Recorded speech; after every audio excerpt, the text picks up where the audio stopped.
శివని పోలీసులకి అప్పజెప్పడానికి తీసుకువెళ్తున్న ప్రభావతికి ఊహించని షాక్ ఇచ్చిన సత్యం. అసలు ఇదంతా ఎలా జరగబోతుందనేది ఈ వీడియోలో తెలుసుకుందాం. ఇక గుణ అయితే శివ వీడియోనైతే వైరల్ చేస్తాడు. అలా వైరల్ చేయడంతో రోహిణి యొక్క ఆ వీడియోని చూసి ప్రభావతికి అయితే చూపిస్తుంది. ప్రభావతి ఆ వీడియోని చూసి కోపంతో రగిలిపోతూ ఉంటుంది. ఈరోజు నా విశ్వరూపం ఎలా ఉంటుందో మీ అందరూ చూడబోతున్నారు అని అంటూ ఉంటుంది. ప్రభావతి నా దగ్గరే డబ్బులు కొట్టేసి వాడు ఇంత నాటకం ఆడతాడా? ఆ మీనాని, ఆ శివగాణ్ణి అస్సలు కూడా వదిలిపెట్టను. నా చేతుల్లో వాళ్ళ పని అయిపోయింది. ఇక ఆ మీనా నా ఇంటి గడప కూడా తొక్కదు అని అంటూ ఉంటుంది. ప్రభావతి, వదిన కొంచెం ఆలోచించు, నువ్వు ఆవేశపడకు అని అంటూ ఉంటుంది. కామాక్షి అయితే ఇక కామాక్షి అలా అన్న తర్వాత అప్పుడే ఇంకా ఆ మాట విని ప్రభావతి ఆలోచించేది ఏమీ లేదు. ఇక నేను మాత్రం ఊరుకునే ప్రసక్తే లేదు అని కోపంతో రగిలిపోతూ మీనా వాళ్ళ పుట్టింటికైతే బయలుదేరుతుంది. ప్రభావతి అయితే ఇంతలో మీనా వాళ్ళ పుట్టింటి దగ్గరే ఉంటుంది. కూరగాయలు కట్ చేస్తూ పార్వతి అయితే ఏంటమ్మా అల్లుడు గారి ఫోన్ పోయిందా అని అడుగుతూ ఉంటే అవునమ్మా ఆయన ఫోను కనిపించడం లేదు. ఎందుకో ఆయన ఫోను పోయేసరికి చాలా కంగారు పడిపోతున్నారు అని అంటూ ఉంటుంది మీనా. ఏంటక్క నువ్వు చెప్పేది? బావ ఫోను పోయిందా అని అంటూ ఉంటాడు. శివ అయితే అవునరా, మీ బావ ఫోను ఎక్కడో మిస్ అయ్యింది, ఎక్కడ పోయిందో కూడా తెలియడం లేదు, మొత్తం కూడా వెతికాము, ఎక్కడా కనిపించలేదు. ఎందుకో మీ బావ ఫోన్ విషయంలో చాలా కంగారు పడిపోతున్నారు అని అంటూ ఉంటుంది మీనా. ఒకవేళ నా వీడియో ఎవరైనా చూస్తారేమో అని బావ కంగారు పడుతున్నట్టున్నాడు. అసలు ఏమై ఉంటుంది ఫోను అని అనుకుంటూ శివకు కూడా కంగారు అయితే వస్తూ ఉంటుంది.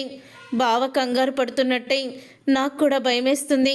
ఆ వీడియో ఇప్పుడు బయటికి వస్తే మొన్నటి వరకు ఆ గుణాగాడితో కలిసి ఉన్నాను, నాకు అంతగా అనిపించలేదు. ఆ వీడియో బయటపడినా ఏముందిలే అనుకున్నాను, కానీ ఇప్పుడు గనక బయటపడితే అమ్మ వాళ్ళు తట్టుకోగలరా అని ఆలోచనలో పడతాడు. ఇంతలో ఇక మీనాక్షి అయితే ఫోన్ చేస్తుంది సత్యానికి.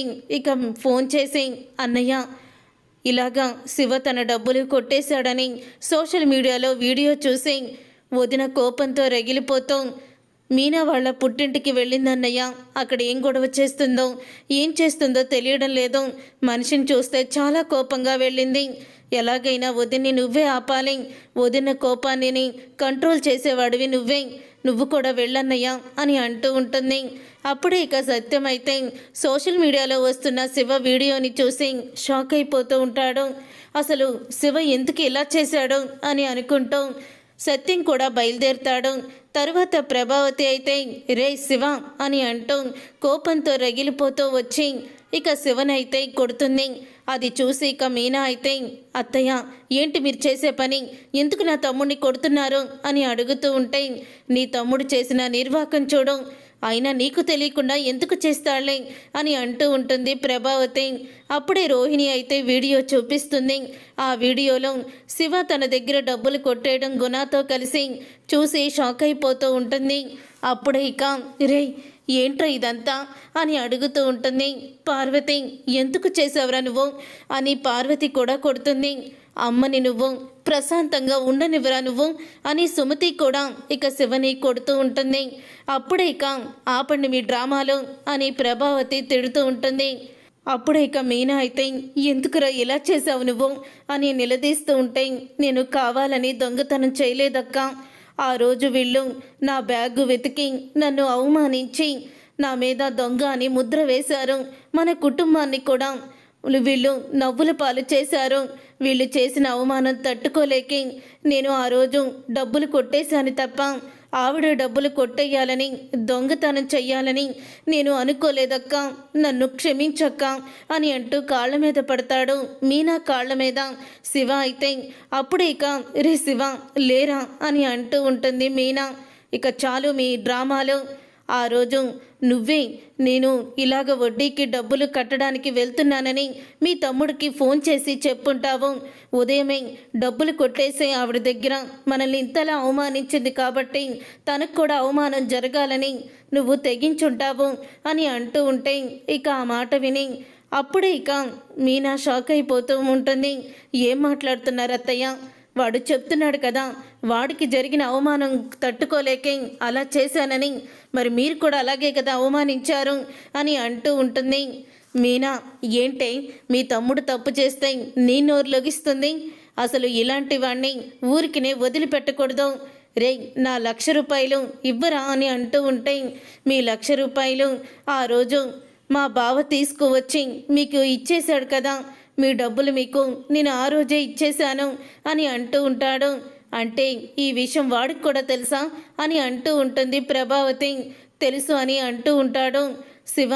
అందుకనే నేను ఈ తప్పు చేశానని మా బావ నా చెయ్యి విరిచేశాడు. మా బావ ఫోన్లో ఉన్న వీడియో ఇదే అని అంటూ ఉంటాడు. అప్పుడు ఇక ఆ మాట విని, అయితే ఎవరో కావాలని ఈ వీడియోని బయట పెట్టారా? ఎవరో కావాలని ఇదంతా చేశారు. మీ బావ ఫోన్ని ఎవరో కొట్టేశారు అని అంటూ ఉంటుంది మీనా. అప్పుడు ఇక రోహిణి అయితే, అమ్మో, మీనా కనిపెట్టేసిందే అని అనుకుంటూ ఉంటుంది రోహిణి. చూశారా అత్తయ్య, ఆ బాలుకు కూడా నిజం తెలుసట. చిన్న తప్పు చేస్తేనే మొత్తం అందరినీ కూడా నిలబెట్టి కడిగేసే బాలు తన బామర్ది చేసిన తప్పుని ఎలా కప్పిపుచ్చాడో చూడండి అని అంటూ ఉంటే, వాడు కప్పిపుచ్చితే నేను వదులుతానా? వీడిని వెంటనే ఇప్పుడే జైల్లో పెట్టి వీడికి శిక్ష పడేలా చేస్తాను, రారా నువ్వు అని కాలర్ పట్టుకొని బయటికి ఈడ్చుకొని వస్తూ ఉంటుంది ప్రభావతి. అప్పుడు ఇక సత్యం అయితే వస్తాడు. ఇక సత్యం వచ్చి, వదులు ముందు, శివని వదులు అని అంటూ ఉంటే, అప్పుడే ఇంకా అన్నయ్య గారు మీ కాళ్ళు పట్టుకుంటాను, వాడు చేసిన తప్పుకి వాడిని జైలుకి పంపించకండి, వాడు భవిష్యత్తుని నాశనం చేయకండి అని అంటూ ఉంటే, అప్పుడే ఇక నువ్వు ఉండమ్మా అని అంటూ ఉంటాడు సత్యం. ఇక ప్రభావతి అయితే, ఏంటండి ఉండేది, వాడు చేసిన తప్పు మీకు తెలిసే ఉంటుంది కదా, ఇలాంటి వాడిని వదిలేయాలా అని అంటూ ఉంటే, అలా అయితే నీ పెద్ద కొడుకుని ఎన్నిసార్లు జైల్లో పెట్టించాలి బాలు అని అంటూ ఉంటాడు సత్యం. ఇక ఆ మాట విని ఒక్కసారి రోహిణి ప్రభావతి షాక్ అయిపోతూ ఉంటారు. మరి మీనా నిన్ను పోలీస్ స్టేషన్కి తీసుకువెళ్ళి జైల్లో పెట్టించాలి కదా, నువ్వు తన నగల్ని మనోజ్కి ఇచ్చినందుకు మళ్ళీ ఆ నిందని తిరిగి మీనా మీద వేసినందుకు నిన్ను కూడా అరెస్ట్ చేయించాలి కదా అని అంటూ ఉంటే, అప్పుడు ఇక ప్రభావతి షాక్ అయిపోతూ ఉంటుంది. నువ్వు నీ కొడుకు చేస్తే అదేమో తప్పు పని కాదు, అదే ఎదుటి వాళ్ళు చేసి అది క్షమించరాని తప్పనమాట. అదే శివకి కొన్ని కోట్ల ఆస్తి వెనకాలుండి తను తప్పు చేస్తే తను తప్పు చేసిన వాళ్ళ నీకు కనిపించేవాడు కాదు. నీ కొడుకు విషయంలో, నీ కోడళ్ళ విషయంలో చేసేది నువ్వు అదే కదా. మీనా చులకనగా దొరికిందని, ఇప్పుడు మీనా తమ్ముడు దొంగతనం చేశాడని, ఏదో ఒక రకంగా నువ్వు కక్ష సాధించాలని ఇదంతా చేస్తున్నావని నాకు తెలుసు. ఈ గొడవ ఇంతటితో వదిలేయి. నీ డబ్బు నీకు తిరిగి వచ్చింది. నువ్వు అనాల్సిన మాటలు, చెయ్యాల్సిన పనులు చేసేసావు. పద ఇంటికి అని అంటూ ఉంటాడు సత్యం. అది కాదండి, నీకు నీ భర్త మీద ఏమాత్రం గౌరవం ఉన్నా ఇంటికి పద అని అంటూ ఉంటాడు సత్యం. అప్పుడే ప్రభావతి అయితే, ఏయ్ మీనా, నువ్వు మాత్రం నా గడప తొక్కడానికి వీల్లేదు అని చెప్పి వెళ్ళిపోతుంది ప్రభావతి. అప్పుడే ఇక పార్వతి అయితే, రే, ఎందుకురా నువ్వు ఇలాంటి పనులు చేస్తున్నావు? చూడరా దీని కాపురం ఇప్పుడు ఏమవుతుందో అని బాధపడుతూ ఉంటుంది. చూసారుగా ఫ్రెండ్స్, రాబోయే కథలో ఖచ్చితంగా ఇలాగే జరగబోతుంది. రోహిణి చేసిన కుట్రని మీనా కనిపెడుతుందా? బాలు రోహిణి కుట్రని కనిపెట్టాలని అనుకునేవాళ్ళు తప్పకుండా వీడియోని లైక్ చేయండి. మీరు చేసే ఒక్క లైక్ మాకు ఎంతో సపోర్ట్ని, మోటివేషన్ ఇస్తుంది.